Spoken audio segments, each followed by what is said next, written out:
So we just got some huge fight announcements for UFC 313. Alex Pereira will take on Magomed Ankalaev for the light heavyweight strap, and we have Justin Gaethje versus Dan Hooker. Now, this was announced during the UFC 311. What's my cat doing? Now, this was announced during 311, and I'm just not getting to it because I'm a busy bee, a busy boy. But these fights are kind of what we needed for this fight card. The card so far is not really that great. I mean, we have Amanda Lemos versus Yasmin Lucendo on the main card. Bruno Ferreira versus Armin Petrosian. That's in the prelims, though. So far, there's not really that many big names on the UFC 313 card, so these two fights being announced does really bump it up a lot. But for this video, I'm going to go ahead and break down who I think will win, my first initial thoughts of these matchups, and how I think they're going to go. But starting off with the big fight announcement with Alex Pereira versus Ankalaev, I don't know initially. And I'm leaning towards Alex Pereira, but at this point, he is 37 years old, born in July. He will be 37 for this fight. He's getting older, but he has looked better than ever. And Ankalaev, the big thing when it comes to him is that the fact that he can grapple. He will probably go out there and wrestle at some point, but Ankalaev really isn't mainly a wrestler. This guy doesn't really take down people that often, or he does technically, but the first thing he's doing in a fight is not shooting for a takedown. He's not this Chimaev in the first 10 seconds is going to shoot a double leg on you. No, he's going to take his time on the feet and fill things out first before he goes for a takedown. And that's where I think the problem lies or aligns with Ankalaev is how long is he going to be on the feet with Alex Pereira? Because Ankalaev on the feet is not bad. What he does is a lot of straight shots down the pipe. He does carry some power, and we've seen with Alex Pereira that straight shots kind of can get to him. I mean, if you watch any of his boxing footage, it seems like these guys typically can land a right hand, left hand down the pipe, down the middle, a two down the middle, and it can land because his guard is kind of open in that sort of way. So I am worried about Ankalaev, finding that shot on him, but it is 205 Pereira, not middleweight Pereira. I think his chin has been way, way, way better up here of this weight class than it was at middleweight. Now, if this was a middleweight bout, then I'd probably think Pereira could possibly get chinned in this one. But since it's at light heavyweight, I do trust his chin a lot more than I did at middleweight. But when will Ankalaev grapple? Will he go out there and will he test the striking for a round, 2 rounds, 3 rounds maybe? Or will he just immediately go for a takedown in the first round? That's probably the smart thing to do. Honestly, if you're Ankalaev, is to go out there and wrestle him, but he has said on record that he wants to go out there and strike with him for a little bit. And I'm like, Ankalaev, you're not a bad striker by any means, but you are open to low kicks. I mean, that's what Rakic did to you. That's what Krylov was doing to you. I mean, even Blachowicz had a really good game plan with the low kicks. I mean, at one point, his legs were completely dead, and that fight went to a draw because of the fact that Ankalaev pretty much couldn't use his lead leg or his back leg because of the fact that Blachowicz was landing so many leg kicks. So I am worried about Ankalaev when it comes to how long he is on the feet. If he's on the feet for a substantial amount of time, I don't see him winning this. Now, if he goes out there and he grapples, then, then things get a bit more interesting.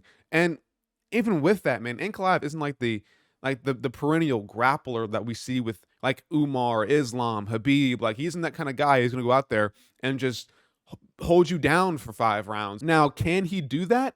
I think it is in his bag. That is in his game, but I don't know if that's his mainstay. That's not his typical first thing that he does is I want to go out there and wrestle this guy to death and wet blanket him for 5 rounds. That's not the Ankalaev way. I mean, he could take down Johnny Walker. He could have taken down pretty much the majority of his opponents. I mean, Rakic, he took down Blachowicz as well. But it just seems like he's not this kind of guy who's going to go out there and just have a really strict wrestling game plan. Now, again, it's Alex Pereira. This guy is shown to be an absolute monster on the feet. The smartest thing for him to do is to actually have that sort of wet blanket game plan and take down Pereira. But with that being said, Pereira has also been the kind of guy who has been training grappling since he's pretty much entered the UFC. I mean, he's been with Glover for a while now. I think he knows that, hey, I don't want to go out there and just get fucking exposed on the ground. So I think Pereira is not going to go out there and just let Ankalaev take him down. Now, Ankalaev, I think, has the advantage with the grappling, but I think Pereira is going to show at least some sort of, good grappling defense. I can see him stuffing the first few takedowns. Now, If it gets into the later rounds and we see Pereira get a bit more tired and more exhausted, then I can see him not really stuffing the takedowns as well as he would in the beginning of the fight, which could lead to Ankalaev, eventually winning this fight. But on first initial thought, man, I'm gonna take Alex Pereira. I do think Ankalaev will be, trying to strike with him for a little bit too much time, and that really does worry me. Now, do I see Pereira chinning Ankalaev? I didn't see him chinning Jamal Hill. I'll say that. I thought he would probably beat Jamal Hill, but I didn't think he would chin him in the first round easily. And Alex Pereira has shown levels of this game. These guys don't know how to handle a two-weight champ, Glory Kickboxing World Champion. Ankalaev's a good striker, but he's not this Glory Kickboxing level striker. So I don't know if we'll see him chin Ankalaev, but I can see him probably knocking him down or hurting him at some point. Definitely hurting his legs. I can see Pereira having a field day with the low kicks on Ankalaev, and that can possibly win him like the first 3 rounds. And then we say Ankalaev starts grappling and get some takedowns off, and then it's like 3-2. Pereira wins a very close decision. That's where I'm sort of leaning towards right now. Is a very, very 48-47 close decision in favor of Alex Pereira, where he wins based on doing more damage on the feet. But I won't lie to you, even in my prediction video where I said I think Ankalaev will be champion in 2025, this might be a bit too early. I thought this would be later in the year. I didn't think it would be this early. This is announced for UFC 313 again, so that's in 6 weeks, I believe. This is during Ramadan as well. Sorry, during Ramadan as well for Ankalaev. This, I think, was strategically placed for Pereira. I think he knew that, it's 6 weeks away. Ankalaev doesn't have that much time to prepare. It's during Ramadan.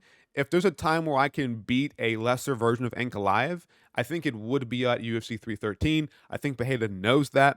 I think it's very smart from him. Not ducking anymore, technically. So, honestly, I think now that I kind of think about that, it's during Ramadan, 6 week training camp for Ankalaev. Pereira's used to, being on short notice and fighting with very small training camps at this point in the UFC. I really do trust him to go out there and possibly get it done versus Ankalaev. Now, if Ankalaev does win, you know, it wouldn't shock me. It wouldn't shock me if he goes out there and finds a way to get down Pereira and control him for, 3, 4 rounds, 5 rounds even, and win a pretty clear decision. So again, for the final time, I will take Alex Pereira by 48-47 decision on my first initial thought. Now, when this fight week comes up, I'll do some more research. I'll watch some fights back, watch some Ankalaev bouts back, and possibly give you a more in-detailed prediction than just that. But as my first thought, initial thought, I think I'll take Alex Pereira by 48-47 decision. Now, for the next fight that was announced, it was Justin Gaethje versus Dan Hooker for the co-main event. I don't know what version of Justin Gaethje we're going to see. It seems like when Gaethje was fighting, Fiziev, when he was fighting Poirier in the rematch, it felt like he was trying to get himself back towards that title contention, that he really had hopes for one last run. And with Max Holloway pretty much like having the best KO of almost all time, possibly the best KO of all time, it's like, where is Gaethje at now? What is his mindset at now? He got put out cold badly for, I think, the first time in his career. Like, he's been hurt and he's been TKO'd finished, but he was never actually out unconscious from a punch. And so I don't know how we're going to see Justin Gaethje, how his chin's going to hold up now, because like, he's always been a guy to take damage in his career, and now that it's finally been like truly, fully cracked, how will Justin Gaethje take punches? How will his mindset be when taking punches? Could this be the same Justin Gaethje that we've always seen, or could this be the worst version of Gaethje we've ever seen? Let's be real here. Again, so much damage in his career. He's also 36 years old. This is, I think, going to be possibly the worst version of Justin Gaethje we will ever see. That's my assumption. Now, Dan Hooker, like he beat Mateus Gamrot and he won, and split decision, but I thought he won that fight. Beat Jalen Turner, Claudio Puelles. He's fighting Gaethje. Dan Hooker, this fight, to me, at first glance, seems like it's going to be an absolute goddamn war. I mean, I don't see Gaethje putting out Dan Hooker. Dan Hooker has a good chin for the most part. Like, the only way to really beat Dan Hooker is by, I think, chinning him quick, or being able to just, out damage him into the body. But other than that, Dan Hooker's a tough guy to beat, or just grapple him like Islam did as well. So, I mean, it's tough looking at this. Like, Dan Hooker's a tough dude, been looking more tough recently. Uh, Again, had a great performance versus Mateus Gamrot. Uh, on the feet, I don't know because if this was, Gaethje before the Poirier fight, I think I'm picking Gaethje all day to win a war.